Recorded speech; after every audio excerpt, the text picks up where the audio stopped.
What would you do if one night, in the stillness of your home, you were woken by whispers outside your window? Imagine stepping out into the darkness, your heart pounding, only to realize that the shadows moving in the fields are not strangers, but the very men and women you believed you owned, the very people who had worked your land by force, the very people you thought powerless. In August of 1831, this nightmare came alive for dozens of families in Southampton County, Virginia. The rebellion that followed, led by an enslaved preacher named Nat Turner, became the deadliest uprising of enslaved people in American history. It wasn't the first rebellion, and it wouldn't be the last, but it was the one that shook the South to its core and left scars that never healed. Yet this story is not just about blood spilled in a summer night. It is about the fear that spread like wildfire through the South, the fear of revolt, of vengeance, of the enslaved majority turning their chains into weapons. For centuries, white enslavers had told themselves the lie that slavery was stable, that the enslaved were submissive, that they were content or incapable of resistance. Nat Turner shattered that illusion. Tonight, we will not only retrace the steps of the rebellion itself, but also the world that gave birth to it, the visions and signs that fueled it, the retaliation that followed, and the long shadow it cast over American history. Was Nat Turner a prophet chosen by God, a man driven by visions and destiny? Was he a terrorist who brought suffering to innocent lives? Or was he, more than anything else, a product of a brutal system that left no other road to freedom but violence? These are not easy questions, but they are necessary ones, and by the end of this story, perhaps you will find your own answer. To truly understand why Nat Turner did what he did, we must first step into the world he was born into. Southampton County, Virginia, at the turn of the 19th century, was a patchwork of rolling fields, scattered farms, and mid-sized plantations. It was not the cotton kingdom of Alabama or Mississippi, where vast fields stretched for miles, but slavery was no less brutal here. By 1800, when Nat was born, slavery in Virginia was already over 180 years old. Entire generations of black men and women had lived and died under its yoke.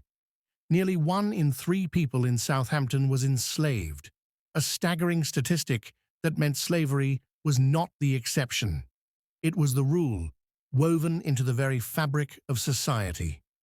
The daily reality of life in chains was relentless. From before sunrise until after sunset, enslaved people labored in tobacco, corn, and cotton fields. Overseers demanded constant output, and the lash enforced obedience. Families were fragile, torn apart by sale and separation. The legal system recognized no rights, no humanity, only property. Yet amid this cruelty, enslaved people resisted in ways both quiet and profound. They preserved cultural traditions, whispered stories of Africa, sang songs filled with coded messages of sorrow and hope, and built communities where love and dignity could survive despite the oppression around them. It was into this world that Nat Turner was born. From the start, he was seen as unusual. His mother and grandmother spoke of strange markings on his body at birth, signs they believed carried spiritual meaning. As a child, he spoke of visions and dreams that seemed beyond his years. Unlike most enslaved children, Nat was taught to read, a rare gift, granted perhaps because his enslavers believed literacy would make him more useful or more obedient. Instead, it opened a door no one expected. Nat devoured the Bible, memorizing entire passages, drawing strength from its stories. To his enslavers, a literate preacher was an asset, someone who could spread messages of obedience to other enslaved people. But to Nat, Scripture was not a tool of submission. It was a call to arms. In the story of Moses, he saw enslaved people freed from Pharaoh's grip. In the story of Joshua, he saw divine judgment raining down on oppressors. In the story of Christ, he saw a suffering servant who rose victorious. Nat Turner was not just another enslaved man. He was a man who believed that God spoke directly to him, that every eclipse, every storm, every vision was a divine message. And in time, those messages convinced him that he had been chosen to deliver his people from bondage. For most people, the world is simply the world. A storm is just a storm. An eclipse is just a shadow passing over the sun. But for Nat Turner, every unusual occurrence was a divine message, every natural event a sign pointing toward his destiny. By his mid-20s, he was convinced that he had been chosen for a great mission. In 1825, he reported seeing visions of black and white spirits locked in battle. He claimed he saw drops of blood on the corn, symbols etched by God's own hand in the natural world. In February of 1831, a solar eclipse darkened the skies over Virginia. To the average farmer, it was an odd event, perhaps unsettling, but nothing more. To Nat Turner, it was unmistakable. The heavens were declaring that the time for action had come. He began quietly gathering trusted followers, Hark Travis, Henry Porter, Nelson Edwards, and others. These were men who shared his desperation, his faith, and his courage. They swore oaths of secrecy, for discovery would mean certain death. Weapons were scarce, but they prepared what they could: axes, hatchets, knives, and a few stolen guns.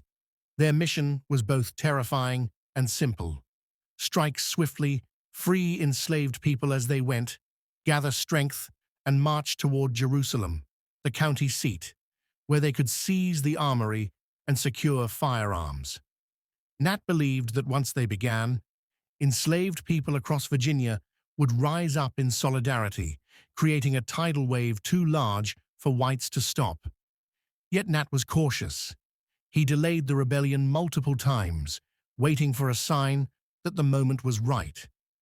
That sign appeared on August 13th, 1831, when the sun appeared to change color, dimmed by atmospheric haze. To him, it was clear. The rebellion would begin 1 week later, under the cover of night. Imagine the tension of that week: the secret glances, the whispered prayers, the knowledge that life itself was hanging by a thread. For Nat Turner and his band of rebels, there was no turning back. The world was about to change, and they would be the ones to strike the first blow. On the night of Sunday, August 21st, 1831, Nat Turner and his followers gathered in the woods. The air was thick with anticipation, the silence broken only by the sound of insects and the rustle of leaves. Before setting out, they prayed one last time, asking for strength, for deliverance, for divine guidance. Then, armed with axes and hatchets, they began. Their first target was Joseph Travis, Nat's own enslaver. The Travis family slept peacefully, unaware of the storm about to break upon them. The rebels entered and struck swiftly, killing the family in their beds. To Nat Turner, this was not an act of cruelty. It was judgment. From there, they moved through the countryside, house to house, killing white families and freeing the enslaved as they went. By dawn, their numbers had grown to nearly 70. Some joined willingly, eager for a chance at freedom. Others hesitated, fearful of the consequences. At each stop, fear spread ahead of them. Families fled, militias scrambled, and rumors began to fly. The goal was Jerusalem, the county seat. If they could capture the armory there, they could sustain a larger revolt. Nat Turner envisioned a movement that would sweep across Virginia, perhaps across the South itself. But the rebellion faced obstacles. Not all enslaved people were ready to join. Some, terrified of the inevitable retaliation, warned their enslavers instead. Others waited to see if Nat's uprising would succeed before taking sides. By the second day, militias had organized. The rebels, armed mostly with farm tools and a few guns, were no match for trained, armed men. Skirmishes broke out. Rebels were killed, captured, or scattered. The grand vision of a sweeping revolution began to collapse. By August 23rd, the rebellion was largely crushed.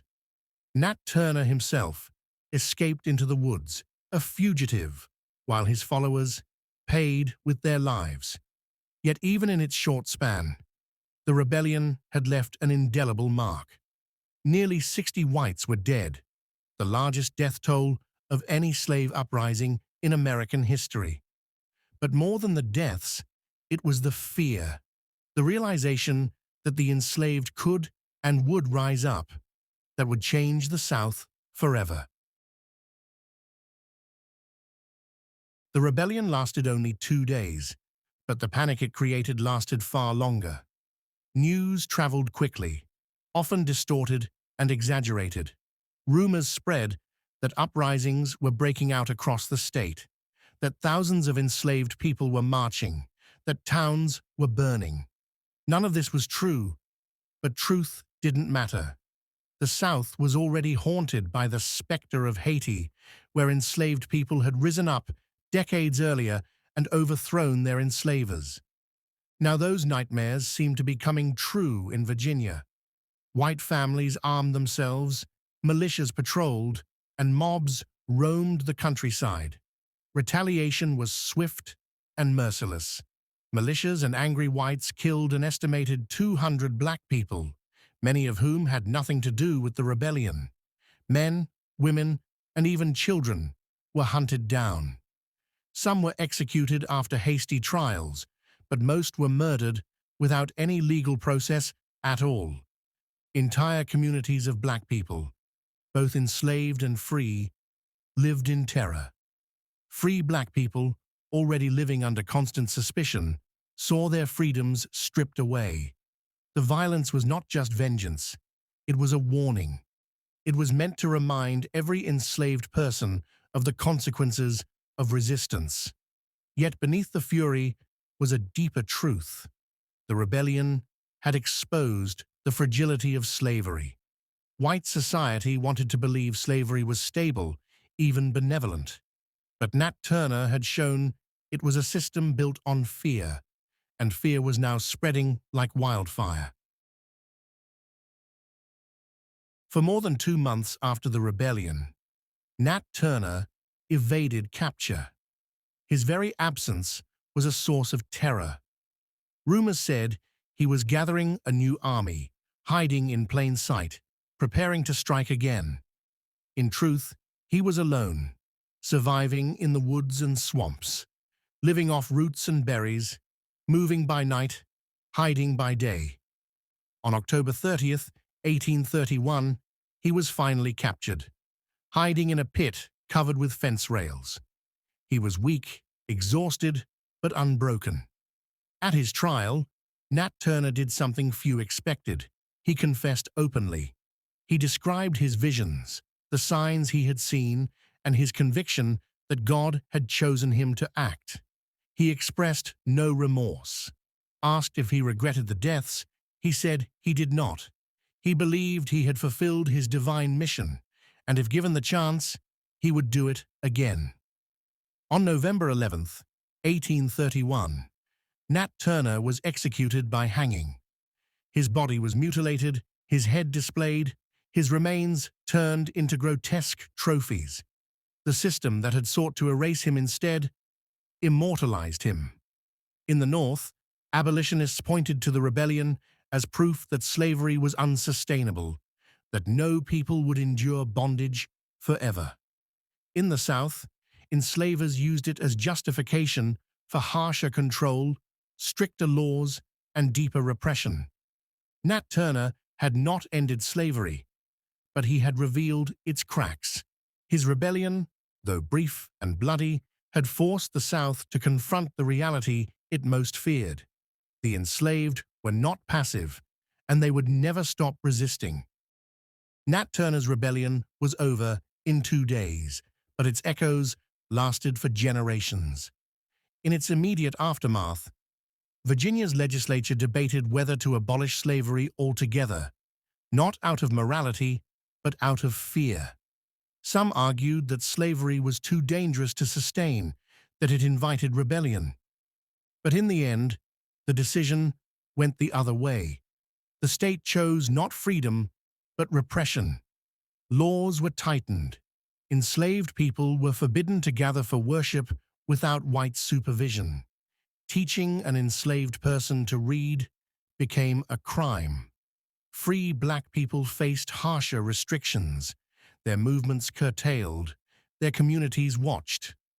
The rebellion had not ended slavery, but it had made the system even more suffocating. Yet the memory of Nat Turner could not be erased. To many white Southerners, he was a monster whose name was synonymous with terror.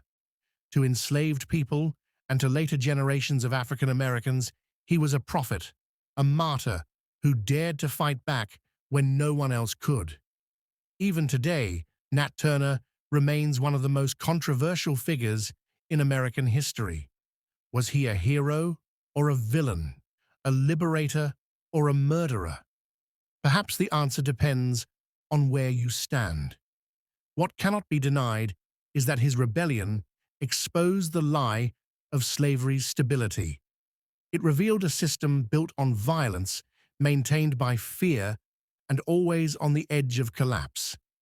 And it posed a question that still lingers.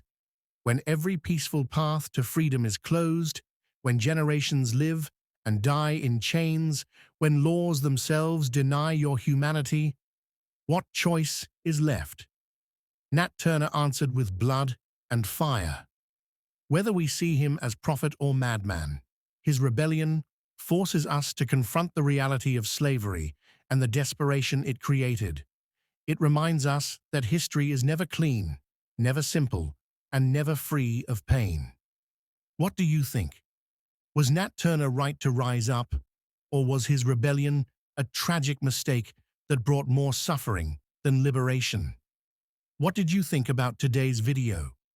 Comment your thoughts and suggestions for my next video below.